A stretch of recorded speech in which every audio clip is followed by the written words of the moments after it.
أعزائي السلام عليكم. أجي نوريك الطريقة اللي بغيتي تصعد لي فيديو ديالك. الطريقة سهلة وسهلة جدا، تابع الشرح إن شاء الله ستعرف الحل. لازم باش تصعد لي فيديو ديالك دير الهاشتاغ الأكثر استعمالا ولي الصون الأكثر استعمالا، الموسيقى الأكثر استعمالا. أجي نوريك الطريقة فين غتحصل على هاد لي الصون الموسيقى الأكثر استعمالا ولي هاشتاغ الأكثر استعمالا. كموضح الشكل نذهب إلى جوجل. في جوجل نكتب تيك توك بوان كوم كموضح في الشكل، ثم ندخل إلى موقع تيك توك بوان كوم. هنا بجانب البلوس ستجد ديسكوفغيغ، ننقر على ديسكوفغيغ.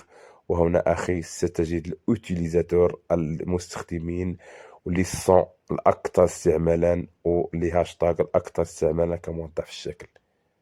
كتاخد الموسيقى الاكثر استعمالا كديرها في الفيديو ديالك، وكتاخد لي هاشتاغ الاكثر استعمالا كديرهم في الفيديو ديالك وشكرا اصدقائي، ولا تبخلونا بلايك واشتراك اذا اعجبكم الفيديو.